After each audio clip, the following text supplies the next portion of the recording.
Y nosotros seguimos hablando de este tema porque tenemos que escuchar a las diferentes voces. Están aquellos que están a favor de este planteamiento y por otro lado también están aquellos argumentos que hablan inclusive de convenios internacionales que se tienen que tener en cuenta y también estadísticas que ciertamente indican que no precisamente al tener condenas que sean altas disminuyen estos casos y que más bien se tendría que dar una prioridad a la salud mental. Mauricio, comentanos por favor, estás con el abogado José Casañas Levy, adelante.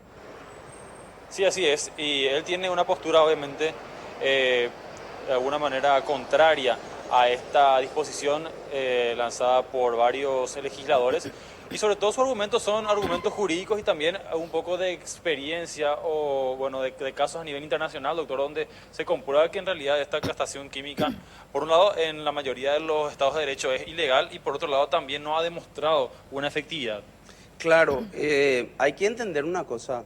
La Constitución, que es la máxima ley, establece la prohibición de penas degradantes e inhumanas, porque consagra el principio de dignidad humana. Entonces, la sociedad puede reaccionar a través del Estado con penas y puede aplicar las penas que le parezcan más importantes o graves para crímenes aberrantes. Lo que no puede hacer es aplicar penas que sean absolutas, como la pena de muerte, que está prohibida expresamente, ni penas degradantes. Y la pena de castración, y eso está resuelto en mucha jurisprudencia internacional, es una pena que atenta contra la dignidad humana. Entonces, no se puede plantear cualquier cosa sin antes mirar un poco dónde Paraguay está inserto como nación en un Estado democrático. Tiene convenios suscritos, tratados a los cuales reconoce principios básicos de trato de personas condenadas. Entonces, antes de plantear cosas como esta en un momento crítico donde obviamente la sociedad va a decir sí, que se le cuelgue en la plaza pública, hay que hacer un planteamiento, me parece a mí, más racional. La pena es una manera de reaccionar. ¿Podemos aumentar la pena? Sí, podemos aumentar la pena, pero eso no nos garantiza nada. La pena de abuso contra menores, el artículo 135 del Código Penal, fue aumentada en más del doble hace poco tiempo. ¿Hubo reducción de crímenes contra menores? No. El feminicidio es el hecho punible más grave en el sistema penal. ¿Se redujo el feminicidio por la pena alta? No. Entonces, hay una parte del trabajo del Estado que no tiene nada que ver con la legislación, tiene que ver con la prevención, tiene que ver con política de salud pública, salud mental.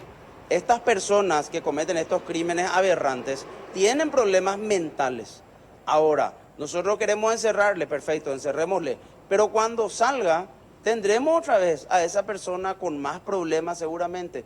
Entonces la responsabilidad del Estado es también qué hacer antes y durante la ejecución de la pena de esa persona. Hay que tener mucho cuidado también, me decías, doctor, respecto justamente a estas declaraciones que se dan en un contexto político de una situación previa inclusive a elecciones donde, bueno, se quiere inclusive, se podría inclusive utilizar esta especie de palanca política. Sí, y es bastante frecuente, no solo en Paraguay, en todos los países del mundo cuando ocurren situaciones que golpean a la sociedad, como crímenes contra menores o contra situaciones o sociedades vulnerables, es muy común que los sectores políticos traten de quitar rédito de eso. Y la manera más fácil de hacerlo es prometer castigos crueles o fuertes, pero eso es una hipocresía realmente, porque eso es lo que está haciendo es tapar una deficiencia que tiene el Estado en protección a los ciudadanos. Antes de que ocurra, no después de que ocurra, antes el Estado tiene que dar seguridad interna.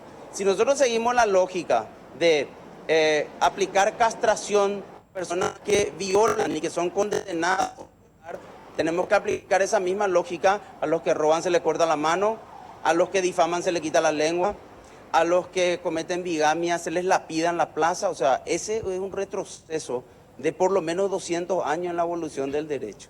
Pero no hay que caer en la tentación de decir aumentemos las penas, porque eso no nos va a solucionar el problema.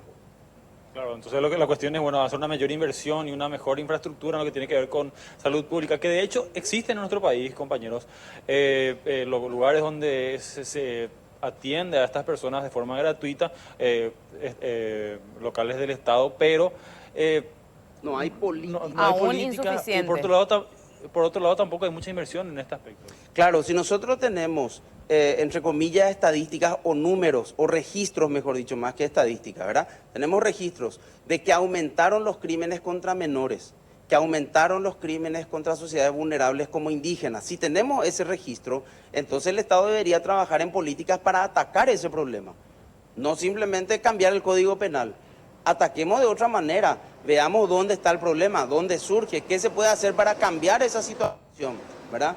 Porque en el ejemplo que hoy tenemos, que golpea a toda la sociedad, el sospechoso que tiene que ser juzgado, si es condenado, tiene 25 años.